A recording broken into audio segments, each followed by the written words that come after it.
بسم اللہ الرحمن الرحیم۔ السلام علیکم۔ شان اہل بیت یا ایک جملہ کہہ لیجئے یا ایک ٹرم ہم سنتے ہیں جی کہ پنجتن پاک۔ اچھا، میں اس سے پہلے یہ بات کلیئر کر دوں کہ ہمارے اس لیکچر کا جو تعلق ہے وہ ہرگز کسی طرح کی بھی جو فرقہ واریت ہے یا جو کسی کا جو نظریہ ہے اس کو ٹچ کرنا ہمارا ہرگز مقصد نہیں ہے، بلکہ یہ ایک ریسرچ ہے۔ جو میرے سامنے جو چیز آئی وہ میں آپ لوگوں کے سامنے رکھ رہا ہوں۔ تو تمام عالم اسلام کا سب سے پہلے یہ متفقہ طور پہ یہ ایک عقیدہ ہے کہ جتنی احادیث جو ہیں حضرت مولا علی کرم اللہ وجہہ کے بارے میں سرکار دو عالم صلی اللہ علیہ وآلہ وسلم نے ارشاد فرمائی ہیں، مطلب کہ اتنی احادیث کسی اور شخصیت کے متعلق، کسی اور صحابی کے متعلق بیان ارشاد جو ہے آپ صلی اللہ علیہ وآلہ وسلم نے نہیں فرمائی۔ اور نبی کریم صلی اللہ علیہ وآلہ وسلم کے بعد حضرت مولا علی وہ واحد شخصیت ہیں کہ جنہوں نے اپنی زندگی کا ایک لمحہ بھی شرک میں نہیں گزارا، یعنی کہ گمراہی میں نہیں گزارا۔ اس کی وجہ یہ ہے کہ آپ مولا علی جو ہیں وہ سرکار دو عالم کے زیر پرورش رہے، اور جو ہی سرکار دو عالم صلی اللہ علیہ وسلم نے اعلان نبوت فرمایا تو آپ فوری طور پہ نبی کریم صلی اللہ علیہ وسلم کے ساتھ جو ہیں وہ اس مشن کے ساتھ جڑ گئے، اس مشن کا حصہ بن گئے۔ ایک بڑا مشہور واقعہ جو ہے وہ میں آپ لوگوں کے سامنے رکھتا ہوں کہ حضرت ابن عباس رضی اللہ تعالیٰ عنہ کے پاس ایک مہمان آیا، وہ بھی کوئی عرب سردار تھا، اور اس نے کہا کہ یہ تین لوگ جو ہیں وہ کون ہیں؟ وہ اس طرح سے تھا کہ سرکار دو عالم صلی اللہ علیہ وسلم اور حضرت ختیجہ اور حضرت علی کرم اللہ وجہہ آپ حرم میں عبادت فرما رہے تھے بیت اللہ شریف میں، اور وہ مہمان جو تھا وہ عرب سردار وہ دیکھ رہا تھا۔ اس نے حضرت ابن عباس سے پوچھا کہ یہ تین لوگ کون ہیں جو بڑے ایک نئے طریقے سے یا یوں کہہ لیجیے کہ بڑے ایک عجیب طریقے سے عبادت میں مشغول ہیں، جو کہ طریقہ پہلے کبھی نہیں دیکھا، اس طرح کی عبادت کا جو انداز ہے یہ ہم نے پہلے کبھی نہیں دیکھا۔ تو حضرت ابن عباس نے فرمایا کہ یہ جو سب سے آگے جو آدمی ہے، جو شخصیت ہیں، وہ بھی میرا بھتیجا ہے، حضرت محمد بن عبداللہ صلی اللہ علیہ، حضرت محمد صلی اللہ علیہ وآلہ وسلم، اور ان کے پیچھے جو خاتون ہیں وہ ان کی بیوی ہیں حضرت ختیجہ بنت خوالد، اور یہ جو بچہ جو ہے وہ بھی میرا بھتیجا ہے حضرت علی بن حضرت ابو طالب۔ تو اس سے ہمیں یعنی کہ اندازہ ہوتا ہے کہ اولین جو مسلمان کون تھے، اولین اہل ایمان جو ہیں وہ کون تھے، اور سرکار دو عالم صلی اللہ علیہ وسلم کے جو اولین جو ساتھی ہیں وہ کون تھے۔ اور دو چیزیں عام طور پہ ہم بھی یہ کہتے ہیں نا کہ یہ شاید جو پنجتن پاک جو کہنا جو ہے یہ کیا ہے؟ دیکھیں، ایک تو ہے آیت تطہیر۔ اگر ہم آیت تطہیر کی بات کریں تو یہ سورہ احزاب کی آیت نمبر جو ہے وہ 33 ہے۔ اس کو اگر ہم پڑھ لیں، کسی بھی ہم تفسیر میں چلے جائیں، کسی بھی مشہور جو جتنے بھی مفسرین کرام ہیں تو وہاں سے ہمیں اندازہ ہو جاتا ہے۔ اور اس کے شان نزول کے متعلق جو مختلف قسم کی جو احادیث ہیں، وہ ایک بڑی مشہور حدیث ابن ابی حاتم کی یہ روایت ہے کہ حضرت عائشہ صدیقہ رضی اللہ تعالیٰ عنہا جو ہیں وہ ایک واقعہ بیان فرماتی ہیں۔ واقعہ اس طرح سے ہے کہ سرکار دو عالم صلی اللہ علیہ وآلہ وسلم نے حضرت علی کو اور حضرت فاطمہ الزہرا کو اور حضرت حسنین کریمین حضرت حسن کو اور حضرت حسین سلام اللہ علیہ کو بلایا، اور اپنی چادر مبارک مطلب جس کو کالی کملی کہا جاتا ہے اس کو پھیلا دیا اور اس میں چھپا لیا۔ مطلب کہ یہ ٹوٹل پھر 5 شخصیات ہوگی، ایک سرکار دو عالم، مولا علی، حضرت سیدۃ النساء، حضرت حسن اور حضرت حسین۔ یہ 5 شخصیات جو ہیں سرکار دو عالم صلی اللہ علیہ وسلم نے ان چاروں کو اپنی اس کالی کملی میں چھپا لیا، اور پھر اللہ تعالیٰ سے دعا فرمائی، اللہم ہؤلاء اہل بیتی فاذھب عنہم الرجس وطہرھم تطہیرا، کہ اللہ یہ میرے اہل بیت ہیں، ان سے گندگی کو دور کر دے۔ اے اللہ یہ میرے اہل بیت ہیں۔ کتنی؟ یہ ٹوٹل 5 افراد سرکار دو عالم صلی اللہ علیہ وسلم کو اگر ہم اس میں کاؤنٹ کر لیں تو حضرت عائشہ فرماتی ہیں کہ میں نے عرض کیا کہ یا رسول اللہ، میں بھی تو آپ کے اہل بیت میں سے ہوں۔ سرکار صلی اللہ علیہ وسلم نے فرمایا کہ تم الگ رہو، تم تو ہو ہی۔ یعنی کہ اب یہ دیکھیں کہ یہ اب سرکار دو عالم، اگر ہم ذرا تھوڑا سا اندازہ کریں، تھوڑی سی ہم ذرا ایک امیجن کریں، ذرا اس بات کو تصور کریں کہ اللہ کا نبی امام الانبیاء خاتم النبیین ایک دعا فرمائیں، اور وہ کیا اللہ اس کو رد فرما سکتا ہے؟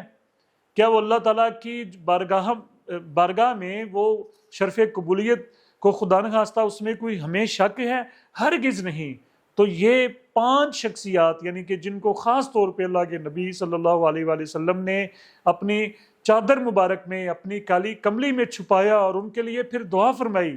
تو یہاں سے یہ بالکل اتھینٹک بات ہے، یہ مستند بات ہے۔ مطلب کہ 5 تن پاک، وہ 5 ایسی شخصیات جو ہر طرح کی شر سے محفوظ ہیں، جو ہر طرح کے جناب وہ برائی سے، ہر طرح کی بدگمانی سے وہ پاک شخصیات ہیں، وہ مبرہ شخصیات ہیں جن کے بارے میں اللہ کے رسول نے دعا فرمائی ہے، یہ سند ہے۔ اور پھر آیت مباہلہ سورہ آل عمران کی یہ آیت مبارکہ ہے کہ یہ بھی بڑا ایک مشہور واقعہ ہے کہ یہ عیسائی جو تھے نجران کے کچھ کرسچینز تھے، اور وہ بڑے اہل علم تھے، اہل کتاب تھے، اور وہ پادری جس طرح کے ہوتے ہیں ان کے عالم تھے، عیسائی عالم کہہ لیجیے ان کو۔ وہ مسلسل کئی دن اللہ کے نبی صلی اللہ علیہ وسلم کے پاس آتے رہے، مقصد ان کا کیا تھا جی؟ مناظرہ۔ وہ اپنی جو سابقہ آسمانی جو کتب ہیں ان کی جو کتاب، اس میں سے وہ حوالے پیش کرتے تھے اللہ کے نبی کے سامنے، اور سرکار دو عالم صلی اللہ علیہ وسلم آگے سے پھر ظاہری بات ہے کہ قرآن شریف بیان فرماتے تھے، لیکن وہ کسی چیز کو ماننے کے لیے ہدایت اللہ کی طرف سے ہے۔ لوگوں نے چاند کو 2 ٹکڑے ہوتے ہوئے دیکھ لیا، اس سے بڑی تو کوئی بات نہیں، جو ماننے والے ہیں خوش نصیب، وہ انہوں نے مان لیا۔ تو بہرحال وہ سرکار دو عالم صلی اللہ علیہ وسلم کی باتوں کو مان نہیں رہے تھے۔ تو آخر کار پھر اللہ تعالیٰ کی طرف سے یہ حکم ہوا کہ کھلے میدان میں آ جاؤ، تم بھی اپنے بچوں کو لے کے آؤ، ہم بھی اپنے جو ہے وہ بچوں کو لے کے آتے ہیں، اور تم بھی اپنی عورتوں کو لے کر آؤ، اور ہم بھی اپنی عورتوں کو لے کر آتے ہیں۔ اور پھر وہ ایک دن طے ہوا، تو سرکار دو عالم صلی اللہ علیہ وسلم جن شخصیات کو، جن اہل بیت کو ساتھ لے کر آئے، وہ پھر یہی 5 شخصیات تھیں، مطلب حضرت مولا علی، سیدۃ النساء حضرت فاطمہ الزہرا سلام اللہ علیہا، اور حضرت حسن اور حضرت حسین۔ تو یہ پھر یہاں پر یہ بات کلیئر ہوگی کہ یہ 5 تن پاک جو ہے، یعنی کہ وہ 5 پاک شخصیات، وہ سرکار دو عالم صلی اللہ علیہ وآلہ وسلم کے اہل بیت۔ اب یہاں پر یہ دیکھیں، سرکار دو عالم صلی اللہ علیہ وآلہ وسلم کے جو اہل بیت ہیں، اس میں آپ صلی اللہ علیہ وسلم کی ازواج بھی ہیں، اس میں آپ صلی اللہ علیہ وسلم کی دوسری بیٹیاں بھی ہیں، دوسری اولاد بھی ہے، بالکل وہ بھی اہل بیت ہیں۔ لیکن یہ جو شخصیات ہیں ان کو فضیلت ہے، ہمیں ظاہر ہو رہی ہے کہ اگر چادر میں چھپایا ہے اور ان کے حق میں دعا فرمائی ہے، تو وہ شخصیات بھی کون ہیں؟ وہ یہی 5 شخصیات ہیں۔ اور مباہلے کے وقت اگر جن کو گھر سے لے کے سرکار دو عالم، حالانکہ ازواج تو اور بھی تھیں، بیویاں تو اور بھی تھیں، ان کو لے کر نہیں آئے، اولاد اور بھی تھی، بیٹیاں اور بھی تھیں، ان کو بھی لے کر نہیں آئے، تو صرف ان 4 شخصیات کو سرکار دو عالم صلی اللہ علیہ وآلہ وسلم اپنے ساتھ لے کر آئے۔ اور پھر وہ مباہلہ جو تھا وہ ان کو اندازہ ہو گیا کہ اب تو نبی جو ہے وہ اپنے اہل بیت کو لے کر آگے جو دعا فرمائیں گے وہ اللہ کی بارگاہ میں کیسے وہ ہے وہ قبول نہیں ہو سکتی، تو وہ پھر بھاگ نکلے۔ تو حضرت مولا علی کی شان میں 2 چیزیں، اور ایک تو تبوک کے موقع پر آخری دور جو اسلام کا تھا، اور یہ آخری مارکوں میں تھا، غزوہ تبوک جو تھا، اور اس میں سرکار دو عالم صلی اللہ علیہ وسلم نے حضرت مولا علی کو پہلی دفعہ جو ہے وہ فوج میں سلیکٹ نہیں کیا، بلکہ ڈیوٹی لگائی کہ آپ یہاں پر ہی رہیں، مدینہ میں رہیں، عورتوں اور بچوں کی جو ہے وہ نگرانی کریں۔ تو روایات میں ہے کہ حضرت مولا علی سلام اللہ بچوں کی طرح رونے لگے کہ مجھے جو ہے وہ مجھے کیوں اگنور کیا ہے، مجھے کیوں ساتھ نہیں لے کے جا رہے۔ تو سرکار دو عالم صلی اللہ علیہ وآلہ وسلم نے سینے سے لگایا مولا علی کو اور فرمایا کہ اے علی، کیا تم اس پر راضی نہیں ہو کہ تمہیں مجھ سے وہی نسبت ہے جو حضرت موسیٰ علیہ السلام کے ساتھ حضرت ہارون علیہ السلام کو تھی، لیکن میرے بعد کوئی نبی نہیں ہے، یہ بھی ساتھ فرما دیا۔ اور پھر میں بات ختم کرنے سے پہلے غزوہ، اگر ہم خیبر کی بات کر لیں، تو وہ جو بڑا ایک قلعہ تھا یہودیوں کا وہ فتح نہیں ہو رہا تھا، بڑے اس کے اوپر حملے کیے گئے، بڑی کوشش کی گئی، لیکن وہ کسی طرح سے بھی فتح نہیں ہو رہا تھا۔ تو سرکار دو عالم صلی اللہ علیہ وسلم نے فرمایا کہ کل میں جو جھنڈا ہے وہ اس شخص کو دوں گا جس سے جو اللہ اور اس کے رسول سے محبت کرتا ہے۔ ایک بات، جو اللہ اور اس کے رسول سے صلی اللہ علیہ وسلم سے محبت کرتا ہے، اور اللہ اور اس کا رسول بھی اس سے محبت کرتے ہیں، بلکہ یہ بہت سائیڈڈ لو، ون سائیڈڈ نہیں، دونوں سائیڈ، وہ اللہ رسول اس کے رسول سے محبت کرتا ہے اور اللہ اور اس کا رسول صلی اللہ علیہ وسلم جو ہے وہ اس سے محبت کرتے ہیں۔ اور یہاں پر حضرت فاروق اعظم رضی اللہ تعالیٰ نے فرمایا کہ مجھے زندگی میں پہلی دفعہ جو ہے وہ کسی عہدے کے لیے جو ہے وہ مجھے اس کا لالچ ہوا کہ یہ ٹائٹل مجھے مل جائے، کیونکہ یہ اتنا بڑا ٹائٹل، یہ اتنا بڑا سٹیٹس، کہ یہ اتنی بڑی جو ہے وہ ڈگری